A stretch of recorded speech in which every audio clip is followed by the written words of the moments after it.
और तारीफों पर रखी है जो इलेक्शन एक्ट 2017 में दर्ज है। आज हम इसी कानून की कह लें कि खुफिया जबान को डीकोड करने वाले हैं। बिल्कुल। हमारे पास जो मवाद है वो असिस्टेंट इलेक्शन कमिश्नर के इम्तिहान की तैयारी के लिए बनाए गए एक लेक्चर पर मबनी है, लेकिन हम उसे सिर्फ पढ़ेंगे नहीं बल्कि उसके पीछे छुपे माने और उसके अमली असरात को समझने की कोशिश करेंगे। जी। हम खास तौर पर उस कानून के पहले 2 सेक्शंस का जायजा लेंगे जो पूरे इंतखाबी ढांचे की बुनियाद हैं। बिल्कुल सही कहा आपने। किसी भी कानून को समझने के लिए उसकी तमहीद और तारीफों वाला हिस्सा सबसे अहम होता है। यानी ये उसकी बुनियाद है। जी, ये इस कानून का शनाख्ती कार्ड है, इसकी अपनी लुगत है। अगर आपको ये ज़ुबान समझ आ गई ना, तो बाकी के जो 239 सेक्शंस हैं उनको समझना बहुत आसान हो जाता है। ये वो बुनियाद है जिस पर पूरी इमारत खड़ी है। तो आइए इस इमारत की बुनियाद से ही शुरू करते हैं। कानून के बाकायदा नाम यानी इलेक्शन एक्ट 2017 से भी पहले उसका एक तवील उन्वान या लॉन्ग टाइटल होता है। जी। उसमें लिखा है इंतखाबात के इनेकाद से मुताल्लिक कवानीन में तरमीम, उनको यकजा और मुत्तहिद करने का एक एक्ट। ये अल्फाज यकजा और मुत्तहिद यानी कंसोलिडेट एंड यूनिफाई, ये काफ़ी अहम लग रहे हैं। ये सिर्फ अहम नहीं है, दरअसल ये इस कानून की वजह तख्लीक है। 2017 से पहले पाकिस्तान में इंतखाबी कवानीन बहुत बिखरे हुए थे। अच्छा। जी, कहीं एक ऑर्डिनेंस था, कहीं कोई पुराना एक्ट चल रहा था। हर इलेक्शन के लिए अलग अलग कानूनों की किताबें देखनी पड़ती थी, जिससे बहुत उलझन पैदा होती थी। तो मतलब कोई एक मरकजी कानून नहीं था? नहीं था।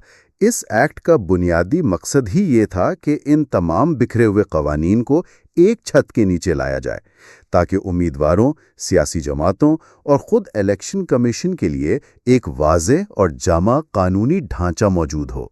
यानी इस कानून से पहले काफ़ी अफरा तफरी की सूरत हाल थी। बिल्कुल।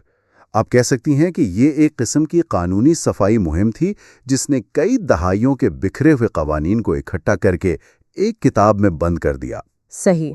इसके बाद आती है तमहीद यानी प्रियम्बल। ये कानून की रूह बयान करती है।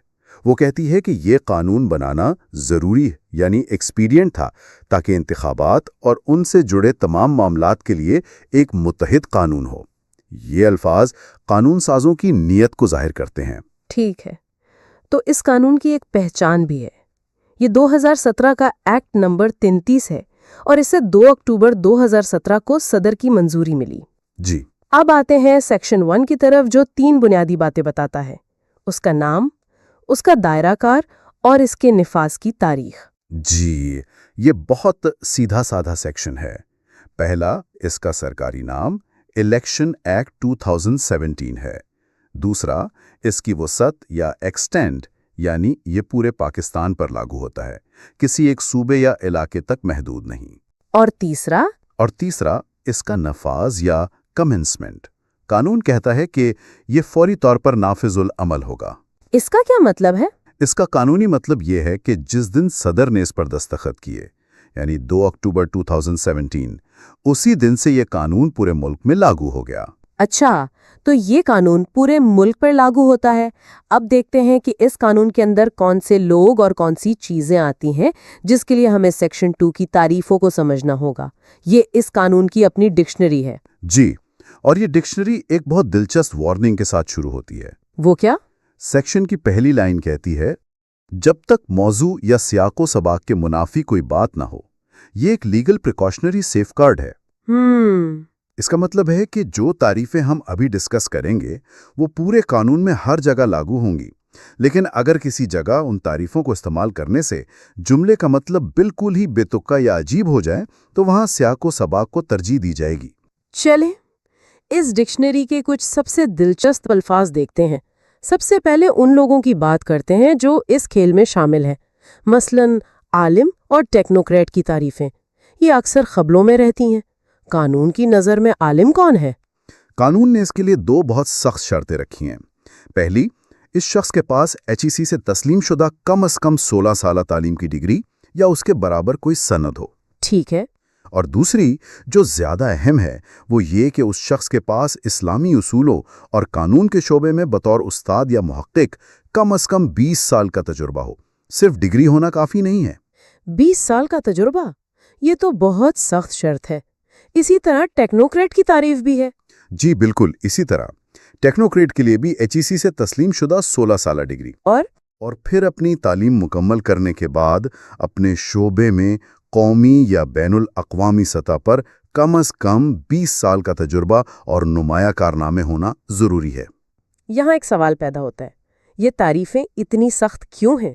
क्या इसका मकसद पार्लियामेंट में सिर्फ बहुत ज़्यादा तजुर्बाकार लोगों को लाना है, या इसके कुछ और भी असरात हो सकते हैं? ये एक बहुत अहम नुक्ता है। देखें, इन तारीफों पर काफ़ी तनकीद भी होती है। अच्छा, नाक़दीन का कहना है कि जो 20 साल के तजुर्बे की शर्त है, ये बहुत से काबिल नौजवान माहिरीन को पार्लियामेंट से बाहर रखती है और ये एक तरह से सियासी गेट कीपिंग का टूल बन जाती है। दूसरी तरफ इसके हामी कहते हैं कि ये कानून साजी के मेयार को बुलंद करने और मखसूस नशिस्तों पर वाकई माहिर अफराद को लाने के लिए ज़रूरी है। तो ये सिर्फ एक तारीफ नहीं, बल्कि एक सियासी बहस का मरकज़ भी है। ये तो बहुत दिलचस्प पहलू है। अब आते हैं इंतखाबी अमल के रेफरेंसेस की तरफ, यानी कमीशन और कमिश्नर। ये बहुत वाज़ेह है। जब भी कानून में सिर्फ कमीशन का लफ्ज़ आएगा, उससे मुराद इलेक्शन कमीशन ऑफ पाकिस्तान होगा। और कमिश्नर?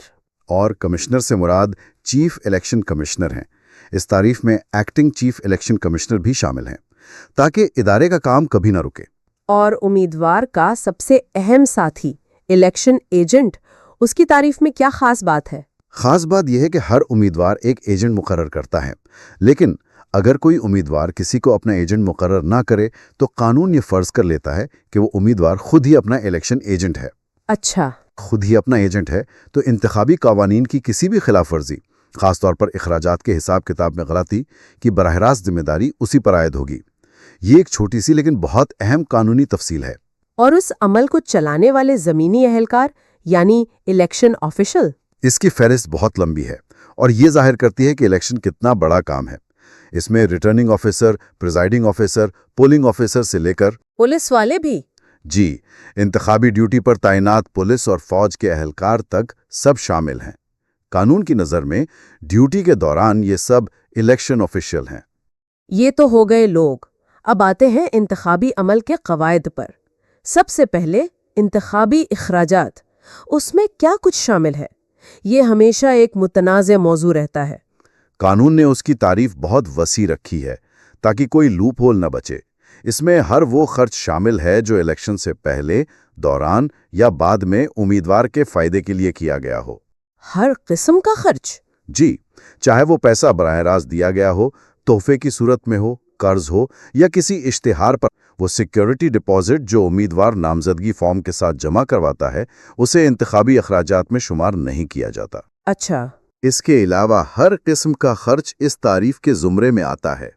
इस वसी तारीफ का मकसद इंतखाबी अमल में पैसे के बेजा इस्तेमाल को रोकना और तमाम उम्मीदवारों के लिए यकसा मौक़े फराहम करना है। अगली तारीफ है इंतखाबी इलाका या इलेक्टोरल एरिया की।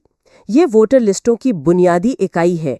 इसकी तारीफ देही और शहरी इलाकों के लिए मुख्तलिफ क्यों है? क्योंकि दोनों जगहों की इंतज़ामी तकसीम मुख्तलिफ है। देही इलाकों में ये एक गांव या एक सेंसस ब्लॉक हो सकता है, जबकि शहरी इलाकों में वहाँ क्या होता है? वहाँ ये एक म्यूनिसिपल वार्ड, सेंसस ब्लॉक या कोई मुतय्यन मोहल्ला या गली हो सकती है।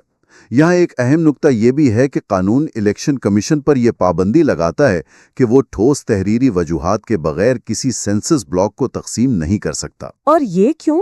ये शफाफियत को यकीनी बनाने और मनपसंद हदबंदियों, जिसे जेरीमैंडरिंग कहते हैं, उसको रोकने के लिए है। सही। और सियासी जमात की कानूनी तारीफ क्या है?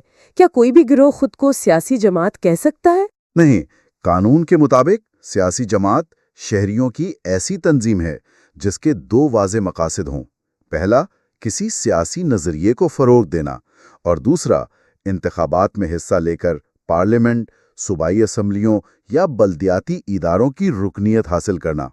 अगर ये मकासद ना हो तो वो कानूनी तौर पर सियासी जमात नहीं कहलाएगी। हुकूमत की तारीफ भी है जो वफाकी और सूबाई हुकूमतों में फ़र्क करती है। जी, ये कानूनी ज़ुबान को समझने के लिए बहुत ज़रूरी है। जहाँ कानून में सिर्फ हुकूमत यानी गवर्नमेंट लिखा होगा, इससे मुराद ہمیشہ وفاقی حکومت ہوگی۔ اور اگر کوئی بھی حکومت لکھا ہو تو جہاں کوئی بھی حکومت یعنی اینی گورنمنٹ لکھا ہوگا، اس سے مراد وفاقی، صوبائی یا مقامی حکومت تینوں میں سے کوئی بھی ہو سکتی ہے۔ آخر میں آتے ہیں اس شخص پر جس کے لیے یہ سارا عمل ہوتا ہے، یعنی ووٹر۔ اس کی تعریف بھی سیدھی سادی نہیں ہے۔ بالکل نہیں، یہ اس بات پر منحصر ہے کہ الیکشن کون سا ہے۔ قومی یا صوبائی اسمبلی اور بلدیاتی انتخابات کے لیے ووٹر ہر وہ شخص ہے جس کا نام اس حلقے کی ووٹر لسٹ یا انتخابی فہرست میں درج ہے۔ لیکن سینٹ میں ایسا نہیں ہوتا۔ جی، سینٹ کے انتخابات میں ووٹر عام شہری نہیں ہوتے۔ تو پھر سینٹ کے لیے ووٹر کون ہوتا ہے؟ سینٹ کے انتخابات میں صوبائی نشستوں کے لیے اس صوبے کی صوبائی اسمبلی کے اراکین ووٹر ہوتے ہیں، اور اسلام آباد کی نشست کے لیے قومی اسمبلی کے اراکین ووٹ ڈالتے ہیں۔ یہ تو بہت بڑا فرق ہے۔ جی، یہ ایک بہت بڑا فرق ہے جسے سمجھنا ضروری ہے۔ عام انتخابات کا ووٹر اور سینٹ انتخابات کا ووٹر دو بالکل مختلف قانونی تصورات ہیں، اور اسی طرح ایک کامیاب امیدوار یا ریٹرنڈ کینڈیڈیٹ وہ ہے جسے الیکشن کمیشن سرکاری طور پر منتخب قرار دے۔ تو آج ہم نے الیکشن ایکٹ 2017 کے بنیادی ڈھانچے، اس کے مقصد اور اس کی اپنی قانونی زبان کو سمجھا۔ عالم اور ٹیکنوکریٹ کے سخت شرائط سے لے کر انتخابی اخراجات کی وسیع تعریف تک، یہ صرف الفاظ نہیں ہیں۔ بالکل نہیں، جانے بغیر دیکھنے کی کوشش کر رہے ہوں۔ یہ تعریفیں وہ بنیادی اصول ہیں جو بتاتی ہیں کہ کون کھیل سکتا ہے، کھیل کے میدان کی حدود کیا ہیں اور جیتنے کا مطلب کیا ہے۔ سننے والوں کے لیے ایک سوچنے کی بات یہ ہے کہ جس طرح اس قانون میں ٹیکنوکریٹ اور انتخابی اخراجات جیسی اصطلاحات کی واضح اور سخت تعریف کی گئی ہے، یہ انتہائی نپی تلی قانونی زبان، یہ پاکستان کے انتخابات کی اس شور اور جذبات سے بھری حقیقت سے کیسے ٹکراتی ہے؟ اور کیا یہ سخت قانون واقعی سب کے لیے یکساں مواقع پیدا کرتے ہیں، یا ان سے کچھ مخصوص لوگوں کو فائدہ اور دوسروں کو نقصان ہوتا ہے؟